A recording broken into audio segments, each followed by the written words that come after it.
नमस्कार, चला आज बघूया शेवग्याच्या शेंगांची भाजी। त्यासाठी आपण त्या शेंगा घेतलेल्या आहेत, ज्या अशा मोठ्या असतात, पण मी तुकडे करून असे घेतलेले आहेत।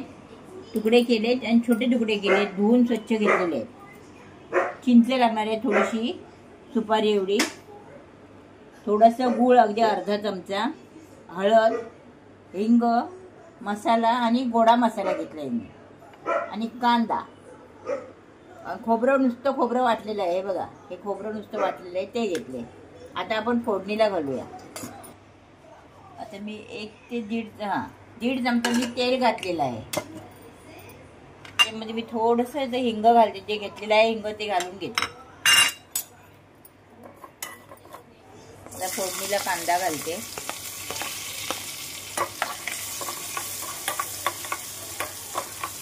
कांदा गुलाबी होईस्तोवर परतून घेऊया आपण।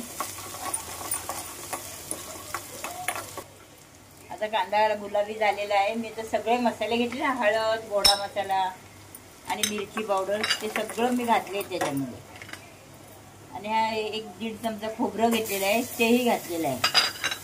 आता गॅस बारीक करून मी जरा हे वाटण सगळं पसली करून घेते, मिक्स करून घेते। मसाला तेल सुटेस थोडंसं परतून घेऊया। आता मी त्यात शेंगा घालते आणि पाणी घालून घेते।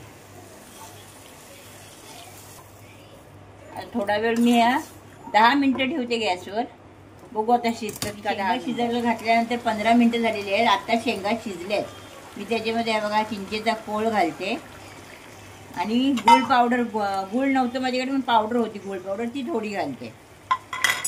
मीठ पण घालून घेते आणि मग जरा उकळ काढायला ठेवते मी। शेंगा शिजल्या की नाही चेक करा तुम्ही आधी। मी चेक करून बघितलं तर 1-5 मिनिटं मला जास्त लागली। मी आता मीठ घालून घेतले। मीठ शिजताना घातलं तरी चालतं, पण मी आता शेवटी घालते। थोडं पाणी आहे भाजीमध्ये, जरासं सुकं करून घेऊया आपण। ही माझी शेंगांची भाजी तयार झालेली आहे। तुम्हाला जर माझी भाजी आवडली असेल तर माझ्या व्हिडिओला लाईक करा, शेअर करा आणि स्नॅक्स मेनू चॅनलला सबस्क्राईब करा। धन्यवाद।